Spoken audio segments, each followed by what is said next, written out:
So today we're talking buyer's remorse. Buyer's remorse, often part of life, but never fun, especially when it's regarding the largest single purchase you've ever made in your life by a large margin. There was a recent article in Yahoo Finance about real estate moves that millennials regret. We're gonna look at the article and go through the top regrets of millennial homebuyers. See what regrets they're having, see why they're having them, and see how you can avoid those. Let's go.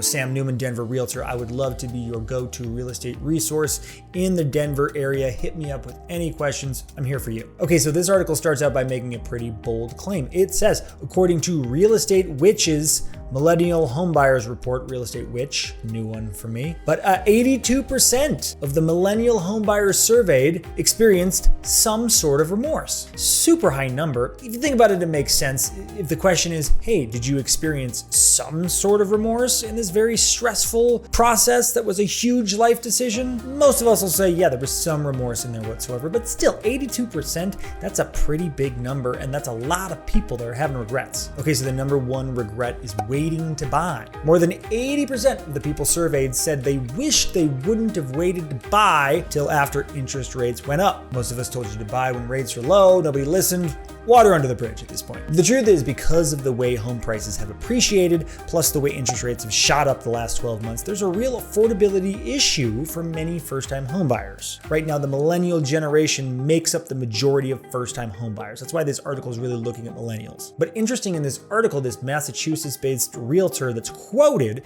mentions the regrets from people trying to time the market, which is almost always a bad idea. We say, don't time the market, have time in the market, something like that. But basically what they're talking about here in this article is people waiting for home prices to crash. If you've been paying attention at all the last 3 years, at some point in each of those last years, people have been saying, just wait, it's a bubble, they're gonna crash. Now, when we look at the economic indicators that show a real estate bubble is happening, we don't have any of those. And I've told you that ad nauseum, and many others have too. So I'm not patting myself on the back. This information's been out of there. But if you're actually looking at a data-based approach, there have been no indications that a crash is coming. That is still true. But your Uncle Bob, who knows everything and was around in 2008, and it's happening over again, and just wait, they're gonna crash, wait to buy.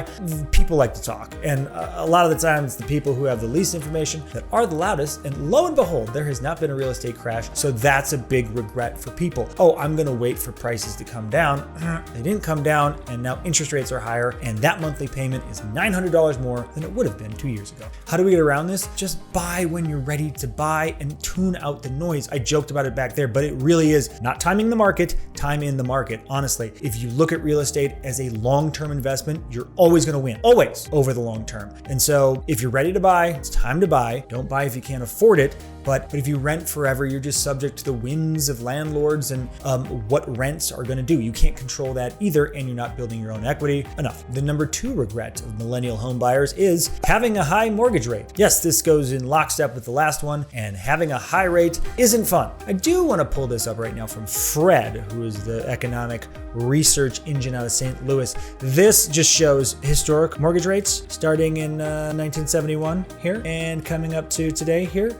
You see that, yeah, it's a lot worse than it was in 2020, but historically, a bad mortgage rate, they've been way worse. And it's really, I mean, even through the 90s, they were worse most of the 90s. Even the early 2000s, they were as bad or worse. And then they kind of came down, and then, you know, right before the crash, it kind of went up, and then, well, everything changed. The point is, this is a bad mortgage rate that isn't even that historically bad. We just got to keep that in mind. With where home prices have gone, like I said before, it makes affordability much harder. So it's a bad interest rate when coupled with high home prices. But if we're just looking at the interest rate, it's not like these are historically high. These are historically actually pretty normal. The number three regret for millennial home buyers, buying a fixer-upper. This one does not surprise me because Fixing up a home is a huge undertaking. And if you're gonna renovate an entire house, it's generally way more work than people think, and often gonna cost way more than they're quoted when they get the estimates in the beginning. We're talking hundreds of thousands of dollars, not 100, but hundreds oftentimes to renovate a whole home.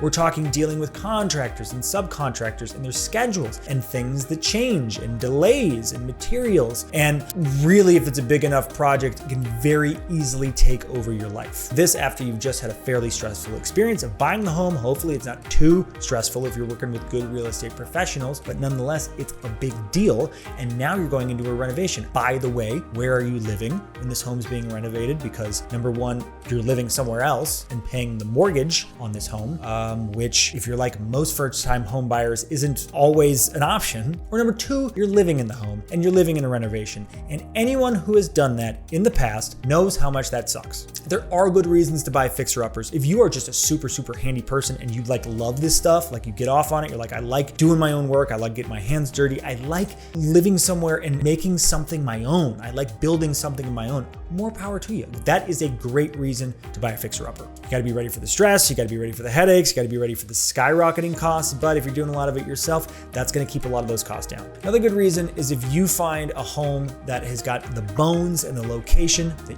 you just have to have. If it's perfect, if everything's about it perfect, but you just gotta do some renovations, maybe it's not the whole house, maybe it's just a few things, sure, then it makes sense. If you're set on this for whatever reason, the location, or this is the house, it's exactly what I've always dreamed of, we just gotta fix it up, it's not gonna be easy, but it's probably gonna be worth it in the end. Otherwise, a lot of the time it doesn't make sense. Oftentimes, you're not even gonna save that much money or any money by doing the work yourself, rather than just taking that money that you would have spent on the renovation and just buying a more expensive home to begin with. A home where all this stuff is already done, where you're spending around the same amount of money, but it's all done, and when you buy the house, you can just move into it and enjoy it. Those are my 2 cents. I am also decidedly not handy, so take that for what it is. The next regret is lacking knowledge. This is a huge one because 20% of the people they talked to said they didn't fully understand the home buying process, and 30% said they didn't understand all of the mortgage process. Here's the problem, and that is 100% on us as real estate agents and as mortgage professionals. Our job is to be there for you and to explain the process so you don't feel like you're swimming in the deep end and you don't know what you're doing. And our job oftentimes is to over-explain and over-communicate. Sometimes, if anything, that's what I'm guilty of because in the past, I've run into these problems before.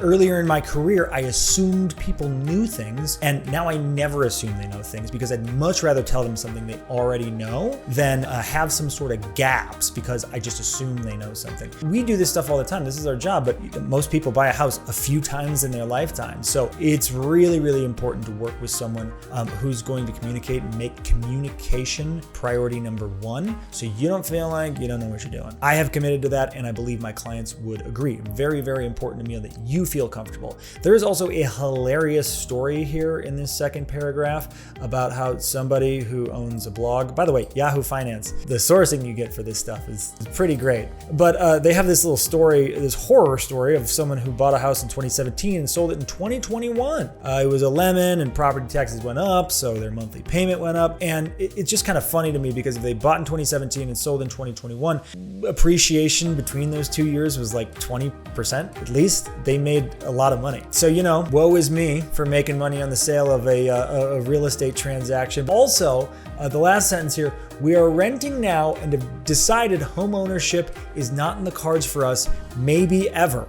Okay, so come to Jesus here. Listen, you had an experience. Sorry you made some money. Okay, I actually don't know this woman's situation. So maybe they did. Maybe they had to dump a bunch of money in the house and they didn't really make anything and the experience was bad and they had a bad realtor. And I get it. That stuff always happens. It clearly left a very sour taste in this person's mouth. But even that being said, we're renting now and deciding that, hey, we might just be renting forever. You can do that. Guess what? You are going to build wealth at a much slower rate than someone who owns their home. The wealth disparity average between homeowners and non-homeowners have 44 times more wealth than non-homeowner. You can rent forever, but what's it doing for you? Off the soapbox for now. Next regret, owning in a bad neighborhood. 20% of survey participants said they regretted buying a home in a bad neighborhood. I get it. Neighborhood is hugely important. So important to do your research on the neighborhood to know where you actually want to live, and not just the neighborhood, but the actual block itself. Number one, you want to be working with someone who knows what time it is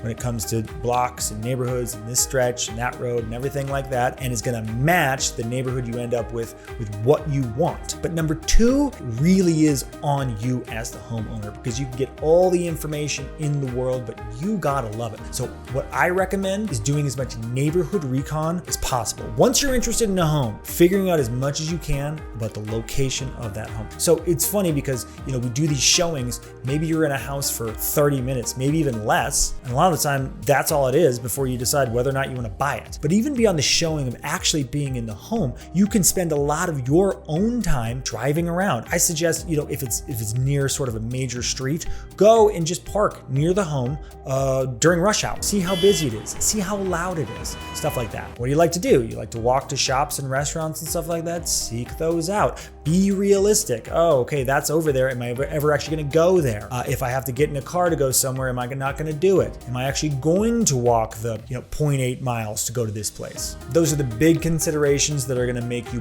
much happier with your purchase if you consider them before. Next regret, and this one's actually not even really a regret, and I'll explain why.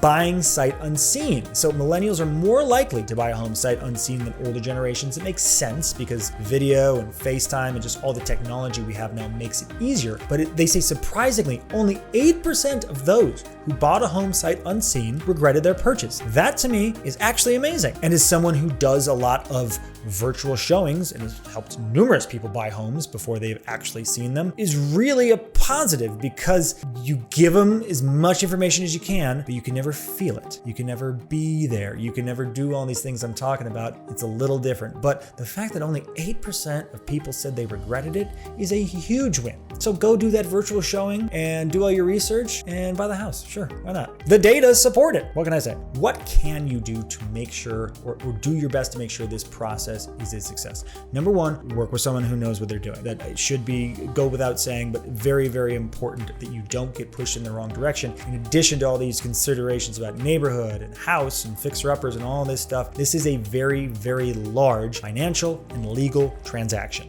You need someone who's going to protect your interests at all costs there. Number two, start looking early. If you're thinking you're not going to buy till August, start looking in May, June, honestly, because then you're able to see some places, you're able to get a feel for the rhythm of the home search, the home buying process, and you're going to be much more comfortable when it becomes time to actually make an offer. Do your best to think logically as possible. I know that might go without saying, but here's the deal. This is a very, very emotional process. But thinking about all these things we've talked about so far in this video, many of them are very logical decisions. So get excited about the house, but make sure you're making a good, logical decision for you and for what's going to work for you financially. Finally, this is the biggest one for me. This is the biggest do. Trust your gut. I know it might seem at odds with the last point about seeming logical and everything like that, but honestly, your gut is going to be your best guide in this process, because you gotta want to be in the home you're buying. If it checks all the boxes but just doesn't feel right, that's something telling you that you don't want to be there. So make sure it checks those boxes, or at least most of them,